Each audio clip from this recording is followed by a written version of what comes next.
Hindi na lang po ako magbibigay ng hint kung sino po siya, mga kapatid. Pero sabi ko sa kanya, gago ka ba? Yan ang wag na wag mong iwawala, yung pagtitiwala at paniniwalang may Diyos. Dahil pag yan ang nawala sa buhay mo, patay ka na. Pero alam niyo po mga kapatid, hindi ko po masisisi yung mga kapatid natin, pati yung paniniwala at pagtitiwala sa Diyos. Unti-unting nawawala at umaandap-andap. Bakit po mga kapatid? Dahil sa kagagawan nitong Daniel Rason, mga kapatid. Bakit hindi mo kayang ipagtanggol? Kung talagang sa Diyos ka, bakit hindi mo kayang ipagtanggol yung karangalan ng Diyos? Unless otherwise, hindi ka mangangaral ng Diyos. Kaya itong Ulysses Villamin na to, noong send siya ng friend request sa akin at nag-message, di ko naman po siya inaccept kaagad, mga kapatid. Pinalipas ko muna 1 week or 2 weeks. Kinausap ko yung kapatid na kasama ko sa inner circle ni Brother Eli, mga kapatid. Sabi niya, naku, wag mong kausapin yan, demonyo yan. Kasi alam naman po namin talaga, demonyo po itong Ulysses Villamin, mga kapatid. Tapos, afterwards, siguro mga less than 2 weeks, inaccept ko po at nag-reply ako doon sa chat niya. True enough, mga kapatid, alam ko po kasi mga takbo ng ng mga demonyo na yan, mga kapatid. Sabi ko nga, alam ko naman po siya po yung may pakana ng mga alak na paninda sa mga restaurant ni Brother Eli. At saka, siya po ang may pakana noong nightclub na Area 52. Pong mga nagbabanal-banalan dyan. Ayan, yung si Daniel Rason, na tingnan nyo po, iba na po yung aura niya ngayon. Halatang halata na meron pong sumapi sa kanyang espiritu, mga kapatid. Hindi po espiritu ni Brother Eli yun. Espiritu ni Satanas, mga kapatid. Yung pagsisinungaling mo, na matinding kasinungalingan sa katwiran ng Diyos, nagpapatunay yan na sugo ni Satanas itong si Daniel Rason, mga kapatid.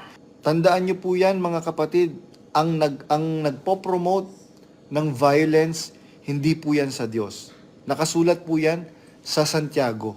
Kaya yung mga KNP na yan, ikaw, Brother Del, maiimpyerno ka. Pagka hindi ka nagsisi, accomplish ka sa kasinungalingan ni Daniel Rason. Kaya mga kapatid, basahin niyo po yung nakasulat sa Apokalipsis 18:4. Magsilabas kayo sa kanya, bayan ko, upang wag kayong madamay sa kanyang mga kasalanan at upang wag kayong makabahagi sa kanyang mga salot. Ganyan ba ngayon yung mga mabubuti na mga maliligtas na sinasabi nila? Biruin mo, magko-comment ka sa sa post ko, King Cortez. Hindi ba meron kang sinubang milyong pera sa kapatid? Sasabihin mo sa akin, pakita mo yung resibo. Magkita kayo sa korte nung kapatid. Bakit? There is a proper forum regarding that. Hindi naman ako kasintanga mo na ibibigay ko sa hindi tamang forum yung mga pruweba. Ganon din yung kapatid, hindi naman siya ganun katanga. Umakyat ka ngayon, King Cortez, inahamon kita. Nanonood ka, pero ayaw mong umakyat sa live ko. Hindi ba totoo, King Cortez, na meron kang binaboy na babae? Pinagsawaan mo? Ang daming nagme-message kasi sa akin, mga kapatid, na bakit daw inihayag ko yung regarding kay Brother Eddie. Sabi ko, unang-una, ang sabi po ni Brother Eli, mga kapatid, dapat ang inyong pananampalataya nakasalig sa Diyos, hindi nakasalig sa amin. Dahil tao po kami, pwede po kaming magkamali at magkasala. Pagka po nagkamali kami at nagkasala kami at nakasalig ang inyong pananampalataya sa amin, pwede pong gumewang pati ang pananampalataya ninyo. Pwedeng gumewang pati ang pagtitiwala ninyo sa Diyos. Yan po ang nangyari dun sa kapatid na kausap ko kaninang madaling araw. Mga kapatid, alam niyo po sa totoo lang, ang tulog ko po ngayon, tulog itik po. Paputol-putol. Dahil pag meron akong nakitang urgent na message ng kapatid, Hindi po pwede kasi ipagwalang bahala yon kasi nakita ko po si Brother Eli, ganun po siya. Nung pong buhay si Brother Eli, basta may nag-message sa kanyang kapatid, mga kapatid, hindi po niya pinagwawalang bahala. Ganun po ka mahal ng kapatid na Eli yung mga kapatid. Ito pong si Danya Rason, mga kapatid, wala po siyang pakialam. Maniniwala po ba kayo na wala pong cellphone si Danya Rason? At kung wala ka mang cellphone, bakit ayaw mong mag-cellphone? Hindi ba dapat bilang leader, meron kang contact na po pwedeng makausap ka ng mga kapatid? Bakit ayaw mong makausap ka ng mga kapatid? Yun po ang mga nangyayari ngayon. Sabi ni EJC Stress, hello po, Brad Badong, pa-shoutout po. At ingat palagi.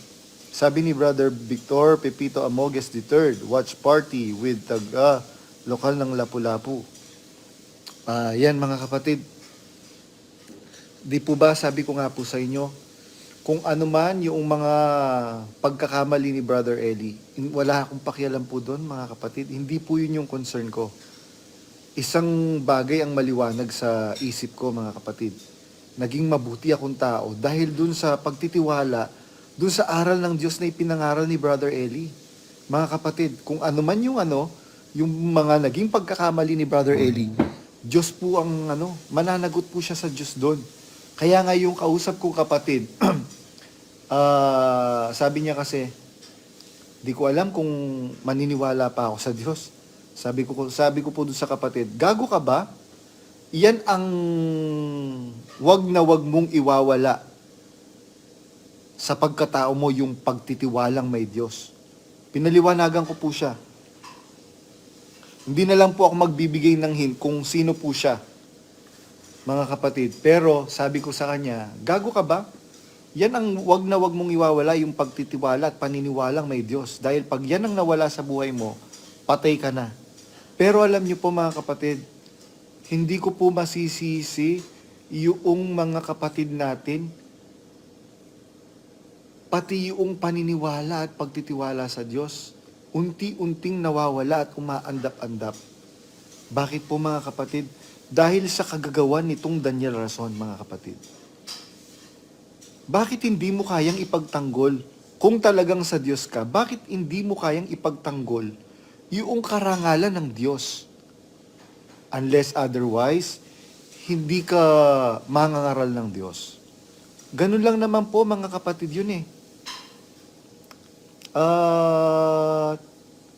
Kaya itong Ulysses Villamin na to, noong send siya ng friend request sa akin at nag-message, di ko naman po siya inaccept kaagad mga kapatid. Pinalipas ko muna 1 week or 2 weeks. Kinausap ko yung kapatid na kasama ko sa inner circle ni Brother Eli, mga kapatid. Sabi niya, naku, wag mong kausapin yan, demonyo yan. Kasi alam naman po namin talaga, demonyo po itong Ulysses Villamin, mga kapatid. Tapos, afterwards, siguro mga less than 2 weeks, inaccept ko po at nag-reply ako doon sa chat niya. True enough, mga kapatid, alam ko po kasi mga takbo ng mga demonyo na yan, mga kapatid. Sabi ko nga, alam ko naman po siya po yung may pakana ng mga alak na paninda sa mga restaurant ni Brother Eli. At saka, siya po ang may pakana noong nightclub na Area 52. Mga kapatid, dahil nag-aral daw siya ng culinary science, mga kapatid. Nandun po kasi ako nung sa Brazil na yon. Kaya itong alam niyo po mga kapatid, yung mga miyembro ni Ulysses Villamin, hindi po niya kayo idadalhin sa kaligtasan, mga kapatid. Tandaan niyo po yan, hindi niya po kayo dadalhin sa kaligtasan. Paano niya ililigtas kayo, mga kapatid, na sumama sa kanya kung siya mismo hindi naman siya maliligtas?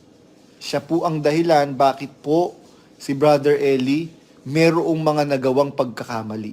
Yan po ang katotohanan, mga kapatid. At regarding do sa nakausap ko kaninang tatlo po yung kausap kong kapatid kanina na ex MCGB member, yung pong dalawa, awa ng Diyos na paliwanagan ko. Yung pong isa, yung makulit, kaya binak ko po. Pinagtatanggol niya yung ano, bakit ko daw inihayag. Yung pagkakamali ni Brother Eli. Hindi ko naman gusto yun eh. Mga kapatid, kaya nga di po ba sabi ko, pagka nga may nagtatanong ano yung relasyon ni Ulysses at saka ni Brother Eli, ang sagot ko, hindi ko masasagot yan dahil patay na si Brother Eli. Isang bagay ang nalalaman ko, naging mabuti akong tao dahil kay Brother Eli. Yun po ang sagot ko and yun ang stand ko mga kapatid. Bakit? Yun po kasi ang dapat eh. Noong pong ipinakilala nung propetang sinatan kay Haring David, yung pagkakasala ni Haring David mga kapatid, ibig sabihin po ba inihayag ni Propeta Nathan yung kabulukan ni Haring David? Naninira po ba siya? Hindi mga kapatid. Yun po yung ano, ayaw tanggapin nung kausap ko kanina na bakit ako daw po ba si Propeta Nathan? Sabi ko, natatawa na lang po ako kanina. Sabi ko, unang-una, pangalan pa lang, magkaiba na kami. Nathan po yung pangalan ng propeta. Ako, Federico Pangan. Magkaiba na po. So, wag mong hanapin sa akin yung si Propeta Nathan. At hindi ako propeta. Simpleng mamamayan lang ako nagsisikap maghanap buhay para makaraos sa araw-araw. Ganun lang naman po mga kapatid. At yung dalawa, yung isa nakikinig po siya ngayon. Sabi ko, brother, ikaw yung nag-comment doon, kung naliwanagan ka doon sa explanation ko, ikaw ang mag-comment din doon sa ano. Kasi ayokong mag-comment doon sa ano mo, doon sa comment mo sa post ko. Sabi kong ganyan. Unang-una, iniingatan ko yung karangalan ni Brother Eli. Yun po yung katotohanan po doon mga kapatid. Sana nandito si Brother CJ Perez. Wala pa si Brother CJ Perez. At awa naman po ng Diyos mga kapatid. Merong mga nag-chat sa akin. Totoo ba yung narinig ko na ganito? Sabi ko, oo. Hindi ba sabi ni Brother Eli? Ayun si Brother Calm Ray. Yes po, okay na po Brad Badong. Di ba sabi ni Brother Eli? Hello po, yung pong mga nanonood ngayon, sana po sabihan nyo si Brother CJ na umakyat, si Brother CJ Perez na umakyat. I-PM nyo po siya mga kapatid. Di ba sabi ni Brother Eli, sabi ko, dapat ang pananampalataya natin nakasalig sa Diyos. Kasi po pwedeng magkamali yung taong kasangkapan ng Diyos, mga kapatid. Kaya, kung nakita natin ang Panginoong Jesucristong nagwala sa templo, baka ano tayo, mapaniwala tayo ng mga Farisee at mga Eskriba. Oo nga, mukhang sa demonyo nga itong si Kristo. Biruin mo, nagwala sa templo. Kaya alam niyo po, yung mga nagbabanal-banalan, mga kapatid, mag-iingat po kayo doon, mga kapatid. Yung sabi po ng Panginoong Jesucristo yun, yung nakadamit tupa pero sa loob ay lobong maninila, mga kapatid. At hindi naman po nagbabanal-banala si Brother Eli. Katunayan nga, pagkagalit po yun, nagsasabing tanga, gago. Kaya ganun po mga kapatid. Yung pong mga na nagbabanal-banalan dyan, ayan, yung si Daniel Rason, na tingnan nyo po, iba na po yung aura niya ngayon. Halatang halata na meron pong sumapi sa kanyang espiritu, mga kapatid. Hindi po espiritu ni Brother Eli yun. Espiritu ni Satanas, mga kapatid. Bakit? Biro mo, ang sinasabi mo dati, artificial intelligence lang yung Area 52. Tapos biglang naging high-end restaurant. Ngayon naman, ang sinasabi mo, events place. Ano ba talaga ang totoo? Kasi ang katotohanan, kahit pagbali-baligtarin mo yan, ang tanong mo, ang sagot mo pa rin katotohanan. Kaya nga alam niyo po mga kapatid, sabi nga ng mga kapatid, wala naman pong problema, Brad Badong, kung aminin ni Brad Daniel na nagkamali siya. In the first place, hindi naman niya pagkakamali yun. Humingi siya ng tawad. Pero yung fact na nagsisinungaling siya, mga kapatid, isang malaking pagkakamali po yun. Na hindi po pardonable sa Diyos. Bakit? Yung pagsisinungaling mo na matinding kasinungalingan sa katwiran ng Diyos, nagpapatunay yan na sugo ni Satanas itong si Daniel Rason, mga kapatid. And you are promoting chaos and violence against family, against the brotherhood. Tandaan niyo po yan, mga kapatid, ang nagpo-promote ng violence, hindi po yan sa Diyos. Nakasulat po yan sa Santiago, mga kapatid. Sa aklat ni San Apostol Santiago. Kaya, mga kapatid, wag po kayong maniniwala at magpapa-brainwash sa mga sinasabi ni Daniel Rason.